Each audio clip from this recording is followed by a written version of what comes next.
Meet the editors. മതരാഷ്ട്രവാദം പ്രചരിപ്പിക്കുകയെന്ന Jamaat-e ഇസ്ലാമിയുടെ ദൗത്യം മുസ്ലിം league സ്വയം ഏറ്റെടുത്തെന്ന ആരോപണവുമായി ദേശാഭിമാനിയിൽ ലേഖനം. സമസ്തയടക്കമുള്ള മുസ്ലിം സംഘടനകളുടെ നിലപാടുകൾ സൃഷ്ടിക്കുന്ന തിരിച്ചടി മറികടക്കാൻ വേണ്ടിയാണ് ലീഗ് മതരാഷ്ട്രവാദികളുമായി ചങ്ങാത്തം കൂടിയെന്നും ലേഖനം ആരോപിക്കുന്നു. CPM മതവിരുദ്ധ പ്രസ്ഥാനമാണെന്ന ലീഗ് അധ്യക്ഷന്റെ പ്രസ്താവന ജമാഅത്തെ ഇസ്ലാമിയുടെ മൂശയിൽ നിന്ന് രൂപപ്പെട്ടതെന്നും ലേഖനം കുറ്റപ്പെടുത്തുന്നു. റിപ്പോർട്ട്. ദേശാഭിമാനി പത്രാധിപരും CPM സംസ്ഥാന സെക്രട്ടേറിയറ്റ് അംഗവുമായ പുത്തൽ ദിനേശ് എഴുതിയ ലേഖനത്തിലാണ് മുസ്ലിം ലീഗിനെതിരായ ഈ വിമർശനങ്ങൾ. മതനിരപേക്ഷ സംരക്ഷിക്കുന്നതിൽ ഇടതുപക്ഷം സ്വീകരിക്കുന്ന നിലപാട് മുസ്ലിം വിഭാഗത്തിലെ മതേതര സംഘടനകളെ ഇടതുമുന്നണിയുമായും സർക്കാരുമായും അടുപ്പിച്ചു. സമസ്തയും ലീഗും തമ്മിലുള്ള സംഘർഷത്തിന്റെ അടിസ്ഥാനം ഇതാണെന്നാണ് ലേഖനത്തിലെ നിരീക്ഷണം. വിശ്വാസികളുമായി ഐക്യം, വർഗീയതയ്ക്കെതിരെ സമരമെന്ന നയം CPM ശക്തമായി നടപ്പാക്കാൻ തുടങ്ങിയതോടെ മുസ്ലിം ലീഗ് ഇതിനെതിരെ പുതിയ പദ്ധതികൾ ആവിഷ്കരിക്കാൻ തുടങ്ങി. മുസ്ലിം മതസംഘടനകളുടെ നിലപാടുകൾ സൃഷ്ടിക്കുന്ന തിരിച്ചടി മറികടക്കാൻ മതരാഷ്ട്രവാദികളുമായുള്ള ചങ്ങാത്തമെന്നതാണ് ലീഗ് സ്വീകരിക്കുന്ന സമീപനമെന്നും ലേഖനം കുറ്റപ്പെടുത്തുന്നു. ലീഗിന്റെ മുദ്രാവാക്യങ്ങൾ പലതും ജമാഅത്തെ ഇസ്ലാമി ഉൾപ്പെട്ട മതരാഷ്ട്രവാദികൾ മുന്നോട്ട് വയ്ക്കുന്നതാണ്. CPM മതവിരുദ്ധ പ്രസ്ഥാനമാണെന്ന ലീഗ് അധ്യക്ഷന്റെ പ്രസ്താവന ജമാഅത്തെ ഇസ്ലാമിയുടെ മൂശയിൽ നിന്ന് രൂപപ്പെട്ടതാണെന്നും പുത്തൽ ദിനേശൻ ലേഖനത്തിൽ ആരോപിക്കുന്നു. മതരാഷ്ട്രവാദം പ്രചരിപ്പിക്കുന്ന ജമാഅത്തെ ഇസ്ലാമിയുടെ ദൗത്യം ലീഗ് സ്വയം ഏറ്റെടുക്കുകയാണെന്നും ലേഖനത്തിൽ ആരോപണമുണ്ട്.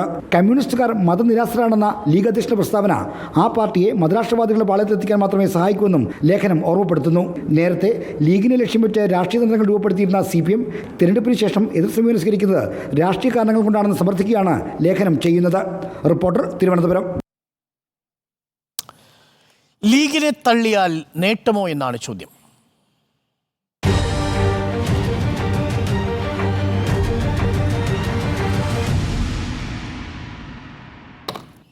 ബാലേഷ്, ഇപ്പം നോക്കൂ, മുസ്ലിം ലീഗ് ഒരു സാമുദായിക രാഷ്ട്രീയ പാർട്ടിയാണ്. മുസ്ലിം ലീഗിൻ്റെ രാഷ്ട്രീയത്തോട് കടുത്ത വിയോജിപ്പുകൾ വെച്ച് പുലർത്തിക്കൊണ്ടാണ് PFI പോലുള്ള സംഘടനകൾ രൂപപ്പെട്ടിട്ടുള്ളത്, അല്ലേ?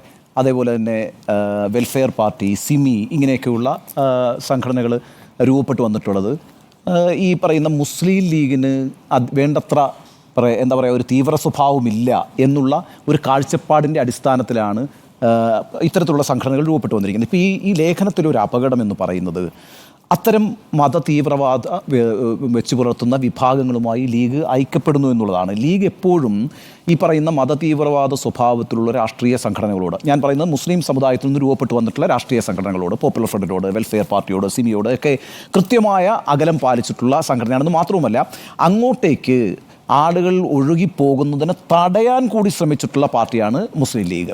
ആ അർത്ഥത്തിലൊരു പ്രോഗ്രസീവായ റോളാണ് മുസ്ലിം ലീഗിന് ആ സമുദായത്തിൻ്റെ രാഷ്ട്രീയ നിലപാടുമായി ബന്ധപ്പെട്ടിട്ടുള്ളത്. അതുകൊണ്ടാണ് മുസ്ലിം ലീഗിനെ ഇടതുപക്ഷം പോലും ശരിയായ രീതിയിൽ പ്രവർത്തിച്ചുകൊണ്ടിരിക്കുന്ന, ജനാധിപത്യപരമായി പ്രവർത്തിച്ചുകൊണ്ടിരിക്കുന്ന ഒരു പാർട്ടിയായിട്ട് വിലയിരുത്തിയിട്ടുള്ളത്. എന്നാൽ ഇപ്പോൾ മുസ്ലിം ലീഗ് മത രാഷ്ട്രവാദികളുമായി കൈകോർക്കുന്നു എന്നൊക്കെ പറഞ്ഞുകൊണ്ടുള്ള CPMൻ്റെ നിലപാടെന്ന് പറയുന്നത്, അതിനവരെ നിർബന്ധിക്കുന്നത് ഈ കഴിഞ്ഞ തിരഞ്ഞെടുപ്പിൽ അവർ അഭിമുഖീകരിച്ചിട്ടുള്ളൊരു വോട്ട് ചോർച്ചയാണ്. ആ വോട്ട് ചോർച്ച എന്ന് പറയുന്നത് CPMൻ്റെ ഉറച്ച വോട്ട് ബാങ്ക് ആയിട്ടുള്ള പിന്നാക്ക ഹിന്ദു വിഭാഗങ്ങൾ മുസ്ലിം പ്രീണനമാണ് പാർട്ടിയുടെ സ്വഭാവം അല്ലെങ്കിൽ നയം എന്ന് കണ്ടെത്തി അത് അവർ അങ്ങനെ വിചാരിച്ചുകൊണ്ട് അവർ സംഘപരിവാർ രാഷ്ട്രീയവുമായിട്ട് ഐഡൻറ്റിഫൈ ചെയ്യുകയും അങ്ങനെ ഒരു വോട്ടൊഴുക്ക് തന്നെ സംഭവിക്കുകയും ചെയ്തിരിക്കുന്നു. ആ അർത്ഥത്തിൽ ഒരു പുനഃപരിശോധനയിലേക്ക് CPM പോയിട്ടുണ്ടോ? അങ്ങനെ പോയാൽ തന്നെ ലീഗ് മതതീവ്രവാദ സ്വഭാവമുള്ള സംഘടനകളുമായി ഐക്യപ്പെട്ടുകൊണ്ട് ആ സ്വഭാവത്തിലേക്ക് പോകുന്നൊരു രാഷ്ട്രീയ നിലപാടെടുക്കുന്നത് പുരോഗമനപരമാണോ?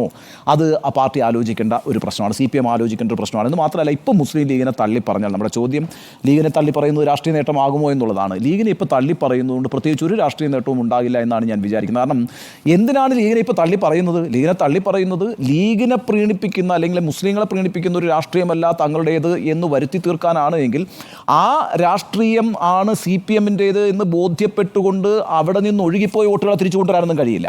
മറിച്ച് CPM അത്തരം വിഭാഗങ്ങളെ, അതായത് പിന്നാക്ക ഹിന്ദു വിഭാഗങ്ങളെ, അടിസ്ഥാന വിഭാഗങ്ങളെ ആ പാർട്ടിയിൽ നിന്ന് ഒഴുകിപ്പോയിട്ടുണ്ട് എങ്കിൽ അവരെ തിരിച്ചു കൊണ്ടുവരാൻ വേണ്ടിയിട്ടുള്ള ആശയ നിർമ്മാണമാണ് നടത്തേണ്ടത്. അതല്ലാതെ ഞങ്ങൾക്ക് മുസ്ലിങ്ങളുമായിട്ട് ഇനിയിപ്പോൾ ഈ പറയുന്ന ലീഗിനോട് ഞങ്ങൾക്ക് താല്പര്യമില്ല എന്ന മട്ടിലൊരു പോസ്റ്ററിങ് നടത്തിയതുകൊണ്ട് പ്രത്യേകിച്ചൊരു ഗുണവും ഉണ്ടാവുമെന്ന് ഞാൻ കരുതുന്നില്ല. പക്ഷേ വളരെ ബുദ്ധിപൂർവ്വം സമസ്തയുമായിട്ടുള്ള ലീഗിൻ്റെ തർക്കത്തേക്ക് ഇതിനകത്ത് ആ ലേഖനത്തിൽ ഉന്നയിക്കുന്നുണ്ട്. പറയുന്നുണ്ട്. സമസ്ത ഇപ്പോഴും വളരെ പോസിറ്റീവായിട്ടാണ്. കാരണം വെച്ചാൽ പിന്നെ ഇടതുപക്ഷത്തിൻ്റെ മതനിരപേക്ഷ സ്വഭാവത്തെ അംഗീകരിക്കുന്ന വിഭാഗങ്ങളുമായി ലീഗ് തർക്കത്തിൽ ഏർപ്പെടുന്നു എന്ന് പറയുമ്പോൾ ലീഗ് സമസ്ത തർക്കമാണല്ലോ അവിടെ ചൂണ്ടിക്കാണിക്കപ്പെടുന്നത്. ഈ ഇടതുപക്ഷത്തിൻ്റെ മതനിരപേക്ഷതയിൽ എന്തുകൊണ്ട് നിങ്ങൾ സംശയാലുക്കളായി? നിങ്ങൾ എന്തിനാണ് ഞങ്ങൾ നിങ്ങൾക്ക് വേണ്ടി നടത്തിയ പോരാട്ടങ്ങളെ മനസ്സിലാക്കിക്കൊണ്ട് ഞങ്ങൾക്ക് വോട്ട് ചെയ്യാതിരുന്നൊരു പരിഭവം കൂടിയുണ്ട് കേട്ടോ CPM ഈ പറയുന്ന ലേഖനത്തിൽ. അപ്പം അതുകൊണ്ട് ഇനിയിപ്പോൾ നിങ്ങളുമായിട്ട് ഒരു ബന്ധവുമില്ല എന്നുള്ള മറ്റുള്ളൊരു പിണക്കം പറച്ചിൽ പോലുമുണ്ട്. അതൊന്നുമല്ല ശരിയായ രാഷ്ട്രീയ നിലപാട്, എടുത്തിയാടി എടുക്കേണ്ട ഒരു രാഷ്ട്രീയ നിലപാടുമല്ല ഇക്കാര്യത്തിൽ CPM വളരെ സാവധാനത്തിൽ ആലോചിച്ച് എങ്ങനെയാണ് സ്വന്തം വോട്ട് ബാങ്കിൽ അല്ലെങ്കിൽ സ്വന്തം ആ അടിത്തറയിൽ ചോർച്ച വന്നതെന്ന് അന്വേഷിക്കുകയും ആ അന്വേഷണത്തിൻ്റെ അടിസ്ഥാനത്തിൽ ചില നിലപാടുകൾ എടുത്ത് മുന്നോട്ട് പോവുകയാണ് വേണ്ടത്. പെട്ടെന്നൊരു രാഷ്ട്രീയ പരിഹാരത്തിന് ശ്രമിക്കുന്നത് ഒട്ടും തന്നെ ബുദ്ധിയല്ല എന്നാണ് എൻ്റെ അഭിപ്രായം. ആ അർത്ഥത്തിൽ ഈ പറയുന്നത് ഗുണം ചെയ്യില്ല എന്നാണ് ഞാൻ വോട്ട് ചെയ്തിരിക്കുന്നത്. ഓക്കെ, ഈ ലേഖനത്തിൽ ദിനേശൻ പുത്തലത്ത് എഴുതിയ ലേഖനത്തിൽ, ദേശാഭിമാനിയിലെ ലേഖനത്തിൽ പറയുന്ന കാര്യങ്ങൾക്ക് അടിസ്ഥാനമായുള്ള ഒരു സംഭവം ചന്ദ്രികയിൽ സാദിഖ് അലി തങ്ങൾ നടത്തിയ അഭിമുഖമാണ്. അതെ അതെ, ആ അഭിമുഖത്തിൽ പറഞ്ഞിരിക്കുന്ന കാര്യങ്ങളെയാണ് യഥാർത്ഥത്തിൽ ദിനേശൻ പുത്തലത്ത് നിന്ന് കുറച്ചുകൂടി വിശാലമായിട്ട് വിശദീകരിക്കാൻ ശ്രമിച്ചിരിക്കുന്നത്. ഇത് ആദ്യമായിട്ടല്ല ചന്ദ്രികയിലെ അഭിമുഖത്തിൽ സാദിഖ് അലി തങ്ങൾ പറഞ്ഞിരിക്കുന്ന അടുത്ത CPM വിമർശനത്തിനെതിരെ വിമർശനമുയരുന്നത്. നേരത്തെ ഈ അഭിമുഖം വന്ന ഉടൻ തന്നെ വിജയരാഘവൻ പ്രതികരിച്ചിരുന്നു. ഈ വിഷയത്തിൽ കടുത്ത ഭാഷയിൽ തന്നെയാണ് അന്ന് വർഗീയവാദികളുടെ ഭാഷ ഉപയോഗിക്കുന്നു ലീഗ് എന്നതായിരുന്നു അന്ന് വിജയരാഘവൻ പറഞ്ഞിരുന്നത്. ഇന്നും ഏകദേശം സമാനമായ രീതിയിലാണ് ദിനേശൻ പുത്തലത്ത് ഈ ചന്ദ്രികയിൽ സാദിഖ് അലി തങ്ങൾ നടത്തിയ അഭിമുഖത്തെ വിമർശിച്ചിരിക്കുന്നത്.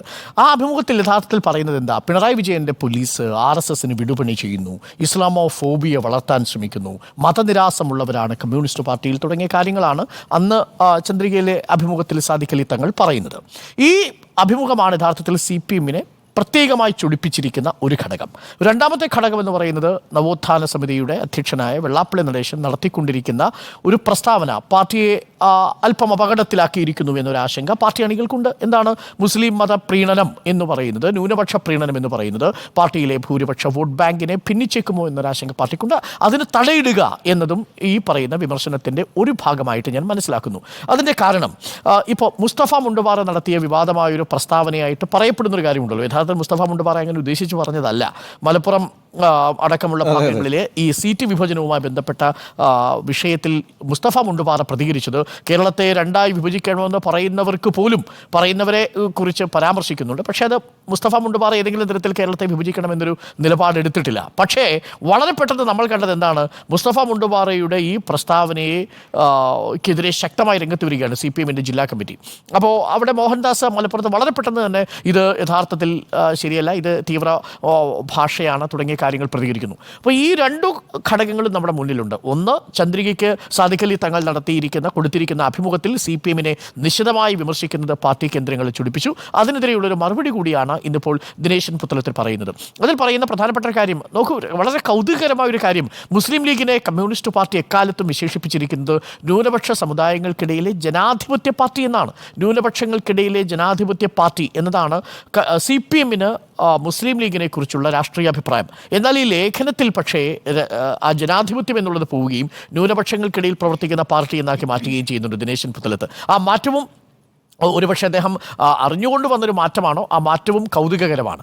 അപ്പോൾ ചുരുക്കത്തിൽ എന്താണ് പറഞ്ഞു വയ്ക്കുന്നത്? ഇടതുപക്ഷത്തിൻ്റെ ഒരു മതനിരപേക്ഷത എന്നുള്ളത് ഉയർത്തിപ്പിടിക്കുന്നവരുമായിട്ട് മാത്രമേ യഥാർത്ഥത്തിൽ ന്യൂനപക്ഷ സമുദായത്തിൻ്റെ രാഷ്ട്രീയം സംരക്ഷിക്കുന്നവർക്ക് പൊരുത്തപ്പെടാൻ സാധിക്കൂ.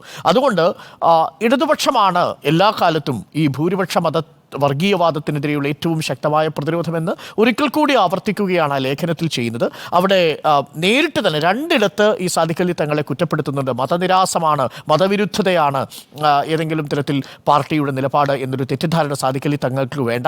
വിശ്വാസികളോട് ഐക്യപ്പെട്ടുകൊണ്ട് എന്നാൽ വർഗീയതയ്ക്കെതിരെ നിലപാടെടുക്കുന്ന പാർട്ടിയാണ് CPM എന്നത് ഉറപ്പിക്കുകയാണ് ആ ലേഖനത്തിൽ ചെയ്യുന്നത്. അപ്പോൾ തീർച്ചയായിട്ടും ഞാൻ മനസ്സിലാക്കുന്നത് ആ ലേഖനം ചന്ദ്രികയിൽ വന്ന അഭിമുഖത്തിനെതിരെ കൊടുത്ത ഒരു പ്രതികരണമാണ്. ഒപ്പം വെള്ളാപ്പള്ളി നടേശൻ്റെ വളരെ വിഷലിപ്തമായ പ്രചരണത്തിന് കൊടുത്തിരിക്കുന്ന ആ പ്രചരണം ഈ CPM കേന്ദ്രങ്ങളെ അല്പം ഭയപ്പെടുത്തിയിട്ടുണ്ട്, ആശങ്കപ്പെടുത്തിയിട്ടുണ്ട് എന്നതിൻ്റെ ഭാഗമായിട്ട് കൂടി നമുക്ക് കാണാവുന്നതെന്നാണ് ഞാൻ മനസ്സിലാക്കുന്നത്. അതുകൊണ്ട് ഏതെങ്കിലും തരത്തിൽ ലീഗിനെ തള്ളിയാൽ നേട്ടമോ എന്ന ചോദ്യത്തിന് ഒട്ടും നേട്ടമായിരിക്കില്ല എന്ന് തന്നെയാണ് എൻ്റെയും അഭിപ്രായം. ലീഗിനെ തള്ളിയാൽ നേട്ടമായിരിക്കില്ല എന്ന് മാത്രമല്ല അത് അപകടം ചെയ്യും എന്നുള്ളതാണ്. ലീഗിനെ തള്ളുന്നത് കൊണ്ട് അതിൻ്റെ ഗുണം കിട്ടുക സംഘപരിവാറിനായിരിക്കും എന്നുള്ള ഒരു യാഥാർത്ഥ്യം കൂടി അവിടെ നിലനിൽക്കുന്നു. ഇപ്പോൾ CPMന് ലീഗ് ലോക്സഭാ തെരഞ്ഞെടുപ്പിന് മുൻപെന്ത്, ലോക്സഭാ തെരഞ്ഞെടുപ്പിന് ശേഷം എന്ത് എന്ന നിലയ്ക്ക് വേണം അതിനെ വ്യാഖ്യാനിക്കാനെന്ന് തോന്നുന്നു.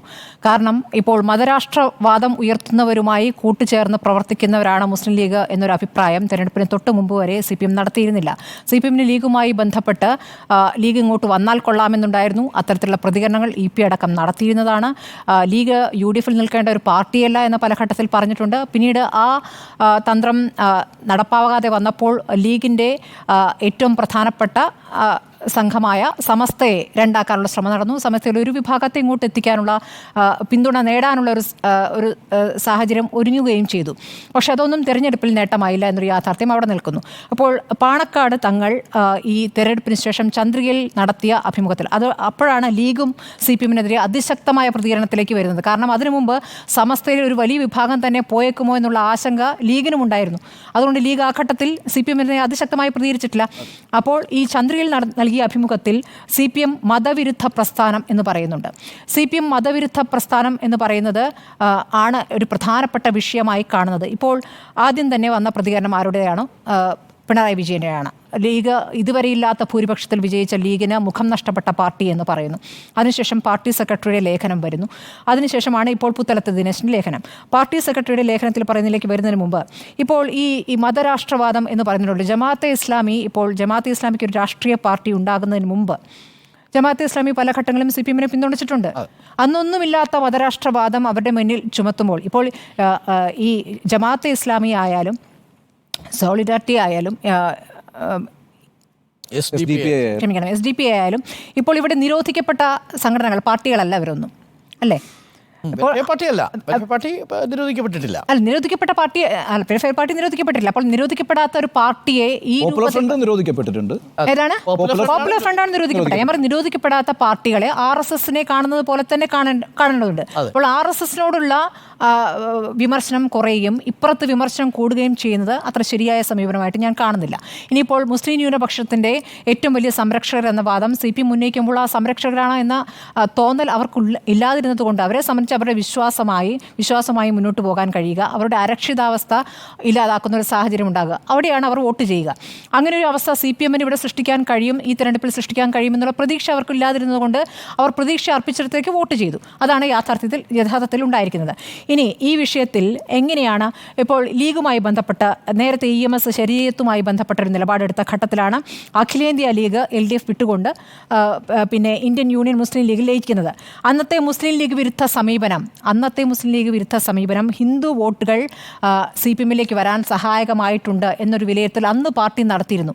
അതേപോലെ ഒരു വിലയിരുത്തലേക്ക് ഇപ്പോൾ പാർട്ടി പോവുകയാണോ എന്നൊരു ആശങ്കയുണ്ട്. കാരണം അന്നത്തെ സാഹചര്യമല്ല ഇന്ന് എന്നുള്ള യാഥാർത്ഥ്യത്തിലേക്ക് പാർട്ടി വരേണ്ടതുണ്ട്. കാരണം ഇപ്പോൾ പാർട്ടി സെക്രട്ടറിയുടെ ലേഖനത്തിൽ തെരഞ്ഞെടുപ്പ് കാലത്ത് ഏതാനും വോട്ട് നേടാനുള്ള നയത്തിൻ്റെ ഭാഗമായല്ല ന്യൂനപക്ഷ സംരക്ഷണത്തെ CPM കാണുന്നത്. ജനാധിപത്യവും മതനിരപേക്ഷയും ശക്തിപ്പെടുത്താനുള്ള സമരത്തിൻ്റെ മർമ്മപ്രധാനമായ വശമാണ് ന്യൂനപക്ഷാവകാശങ്ങളുടെ പരിരക്ഷ. അതിൻ്റെ ഭാഗമായിട്ടാണ് പൗരത്വ ഭേദഗതി നിയമത്തെയും ഏക സിവിൽ കോഡിനെയും CPM എതിർക്കുന്നത്. ന്യൂനപക്ഷങ്ങളുടെ വോട്ട് കിട്ടുമോ, ഭൂരിപക്ഷ വോട്ട് നഷ്ടപ്പെടുമോ എന്ന് നോക്കിയുള്ള അവസരവാദ സമീപനത്തിൻ്റെ ഭാഗമല്ല അത്. ഇന്ത്യൻ റിപ്പബ്ലിക്കും ഭരണഘടനയും സംരക്ഷിക്കാനുള്ള പോരാട്ടത്തിൻ്റെ ഭാഗമായിട്ടാണ് ന്യൂനപക്ഷ സംരക്ഷണത്തെ CPM കാണുന്നത്. അവിടെ വരെയൊക്കെ ശരി. ഈ നിലപാട് ആരെങ്കിലും തെറ്റായി മനസ്സിലാക്കിയിട്ടുണ്ടെങ്കിൽ ആ തെറ്റിദ്ധാരണ തിരുത്താൻ CPM ശ്രമിക്കും. ആരാണ് തെറ്റായി മനസ്സിലാക്കിയത്? SNDP യോഗമാണോ? NSS ആണോ? അപ്പോൾ അവർക്ക് വേണ്ടിയാണോ ഇവിടെ നിന്നും പോയിട്ടിരിക്കുന്ന ആ 32%-നും ആ 40%-നും വേണ്ടിയാണോ ഈ പ്രതികരണം നടത്തുന്നത്?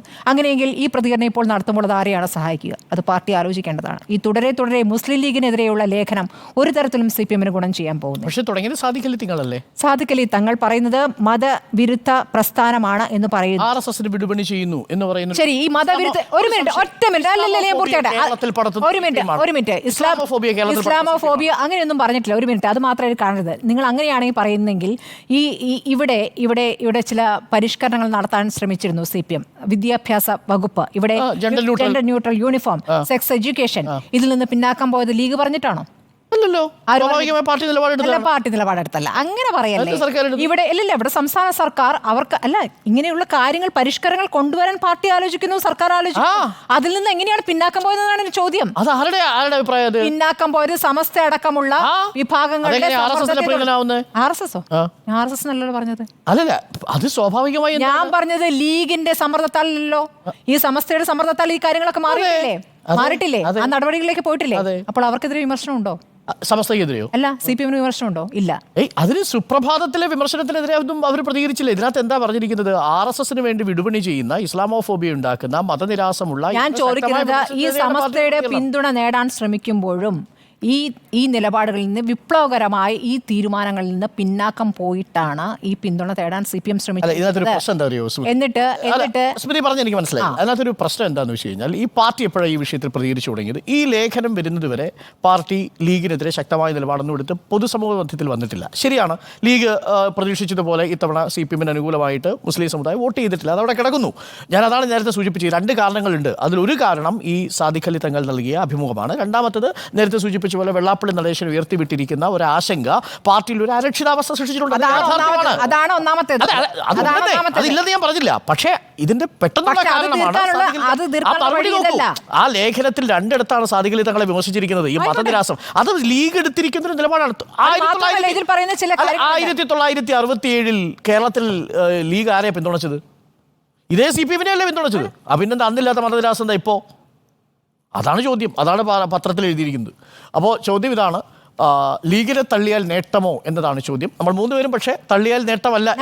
ഞാൻ പറയുന്നത് നേട്ടമല്ല, കോട്ടമാണ് ഉണ്ടാകാൻ പോകുന്നത്. നേട്ടം ഉണ്ടാക്കാൻ പോകുന്നത് BJP ആണ്. തീർച്ചയായിട്ടും ലീഗിനെ തള്ളുന്നത് കൊണ്ട് പ്രത്യേകിച്ച് നേട്ടമൊന്നും ഉണ്ടാവുന്നില്ല. ബാബറി മസ്ജിദ് വിഷയത്തിലും മാറാട് വിഷയത്തിലുമൊക്കെ ലീഗ് എടുത്ത നിലപാട് അന്നൊക്കെ വലിയ രൂപത്തിൽ ശ്ലാഘിക്കപ്പെട്ടുള്ള കാര്യമാണ്.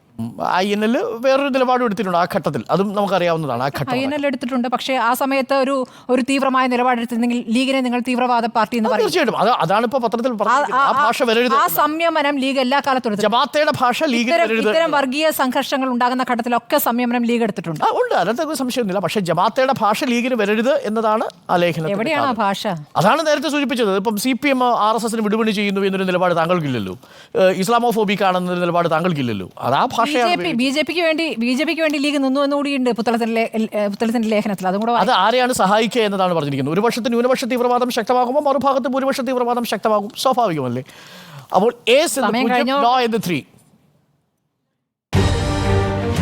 BJPയുമായി നീക്കുപോക്കുകൾ ഉണ്ടാക്കാൻ